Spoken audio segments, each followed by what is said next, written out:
անցողիկության շեմ հաղթահարելու խնդիր չունեք, արդեն համոզված եք դրանում, այսինքն լինելու եք խորհրդանում։ Այդ պարագայում, եթե ձեր ձայնը որոշիչ լինի, գաղտնիքեց անել, այսպես ասած, Նիկոլ Փաշինյանին, դուք կոալիցիա կկազմեք կամ համաձայնության կգաք միասնական ընդդիմության հետ։ Մենք կոալիցիա չենք քննարկում, մենք կոալիցիա չէ, թեկուզ Գյումրի երկուսի մոդելը։ Համաձայնություն Նիկոլ Փաշինյանին փոխելու եւ այդտեղ է, որ այդ կոմպրոմիսներով պետք է ընտրել մի մարդու, որը որևէ կերպ խոցելիություն չունի։ Այսինքն նախապայմաններ ունեք ամեն պարագայում։ Այո, բնականաբար։ Օրինակ մենք մտածում ենք, որ նախագահը պետք է հաջորդ օրը տուն ուղարկվի։ Հիմա այլ ուժեր կան, ուրիշ տեսլական ունեն դրա վերաբերյալ։ Դուք նախագահի ինստիտուտի նաև այլ բան եք առաջարկում։ Այո, մենք առաջարկում ենք, որ նախագահի ինստիտուտը պետք է, օրինակ, Միքայել Աջապահյանը զբաղեցնի, որովհետև մենք հիմա ունենք այս ազգային ճգնաժամը մեր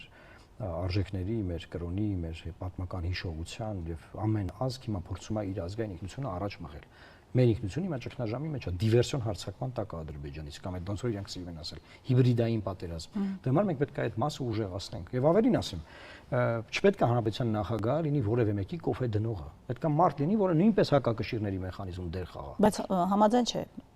Սրբազան հայրը։ Եթե ես ձեզ ասեմ, ես այդ քննարկել եմ, դուք կգա որ խախտել եմ կանոնները, որովհետև ինքը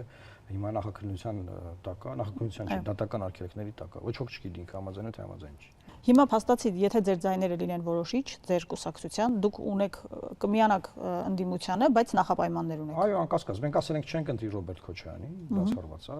Մենք ասել ենք, որ պետք է լինի այդ կոմպրոմիսային մոտեցումը, ես կարծում եմ այդ ընկալումը կա, երբ որ այդ պահը կգա, բոլորը խելոք կգան այդ հանգուցալուծմանը,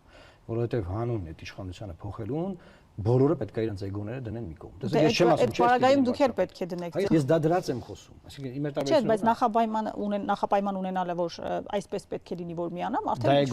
ինչ որ մի բան է, հիմա մեկը մի բան կասի, ես պետք է լինեմ։ Դե չեն ասի, դա հաստատ։ Իրանք ինչ են ասում, իրանք ասում են ես պետք է լինեմ, ես փրկիչ եմ, եկել եմ ձեզ փրկեմ։ Մենք ասում ենք եղբայրան, այդ հանգստացի,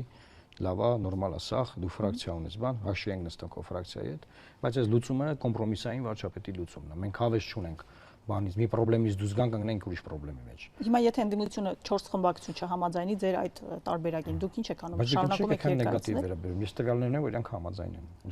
Շատ բոլորը համաձայնվելու են, որովհետև Նիկոլ Փաշինյանին այդ պարագայում հեռացնելը ավելի բարձր արժեք է, քան իրենց անձնական էգոները։ Դե անձնական էգոները կարծում եմ այս ընտրություններում արդեն անձնական էգոների պատճառով ընդդիմությունը մեկ ցուցակով չի մասնակցում։ Մեր այդ առաջարկը իրենք մերժեն են, արդեն դա իրանք մեղք ունեն։ Արդեն այդտեղ իրանք պատասխանատվություն են կրում այսօրվա վիճակի համար։ Մի հատ էլ երկրորդ անգամ նույն մեղքը չեմ կարծում որ պետք է գան մի հատ են դե գործեն էլի։